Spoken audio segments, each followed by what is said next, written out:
Nous sommes devenus participants de la sainteté de Dieu. Nos pères nous châtiaient pour peu de jours, comme ils le trouvaient bon. Mais Dieu nous châtie pour notre bien, afin que nous participions à sa sainteté. Hébreux 12:10. De même, selon 1 Pierre 1,16, notre Seigneur désire que nous soyons aussi saints que lui-même. Vous serez saints car je suis saint. Il est dit encore dans Matthieu 5,48. Soyez donc parfaits comme votre Père céleste est parfait. Nous ne pourrons jamais atteindre cette perfection et cette sainteté par les efforts humains. Tout d'abord, le Seigneur Jésus lui-même devint en sa propre personne notre sagesse, notre justice, notre sanctification, notre rédemption. 1 Corinthiens 1,30. Le Seigneur Jésus-Christ est une personne vivante, qui est ressuscitée, qui veut nous posséder entièrement, afin d'être lui-même notre justice, notre sanctification, notre sagesse, notre rédemption. De cette manière, nous sommes rendus participants de sa sainteté, non par l'action de l'homme, non par notre connaissance ou par de longues prières, ni par le jeûne, ni par des souffrances que nous imposons, mais simplement en étant prêts à nous laisser entièrement gouverner par le Seigneur Jésus lui-même. C'est de cette seule manière que, gouvernés par le Seigneur Jésus lui-même, nous rendons participants de sa sainteté. Mais dans ce but précis, il est nécessaire que le Seigneur nous éduque, nous discipline, nous réprimande, ou bien encore nous punisse. L'auteur de l'Épître aux Hébreux dit « Nos pères nous châtiaient pour peu de jours, comme ils le trouvaient bon. Mais Dieu nous châtie pour notre bien, afin que nous participions à sa sainteté. » Hébreux 12:10. Rendez grâce au Père, qui vous a rendu capable d'avoir part à l'héritage des saints dans la lumière. Colossiens 1,12. C'est un des aspects de notre participation.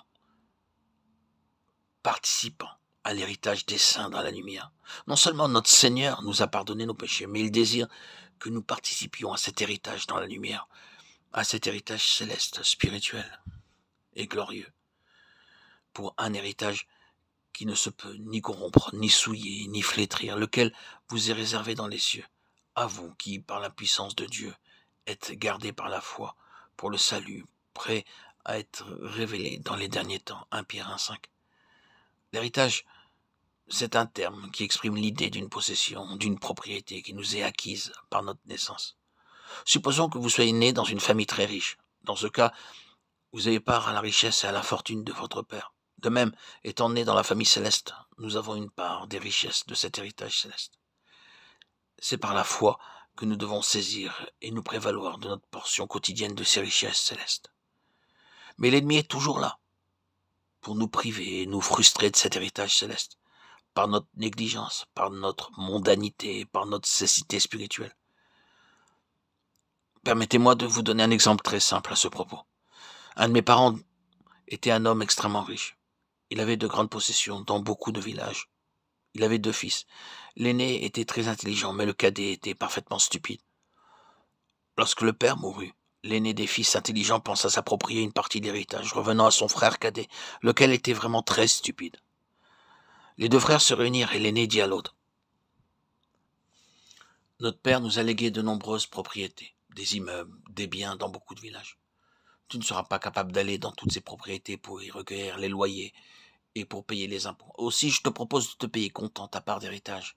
Quant à toi, tu me signeras un papier attestant que tu as été pleinement dédommagé.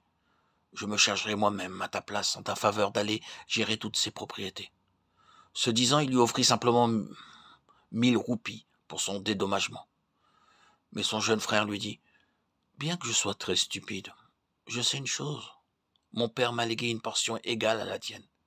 Il est vrai que je ne sais pas lire correctement. Aussi, nous allons faire établir une comptabilité par quelqu'un. Toi, tu auras la moitié et moi l'autre moitié.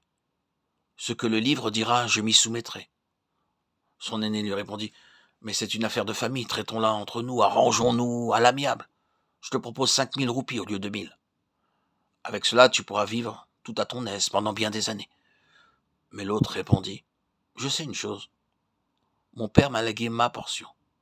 Amène-moi les livres de comptabilité. Je suis prêt à payer le comptable qui se chargera de ce travail. » Alors l'aîné lui offrit 10 000 roupies, ensuite 25 000 roupies, puis 50 000. Mais le cadet persistait à répondre « Non, ce que le livre dira, c'est cela seulement qui comptera. » Son frère lui offrit 100 000. Bien que le plus jeune était très stupide néanmoins.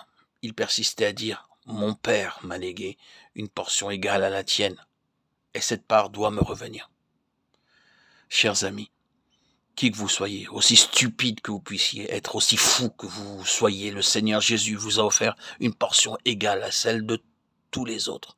Chaque racheté a droit à la même portion de l'héritage. Par la foi, nous la recevons et nous nous en prévalons. C'est là notre participation, à savoir notre participation à l'héritage des saints dans la lumière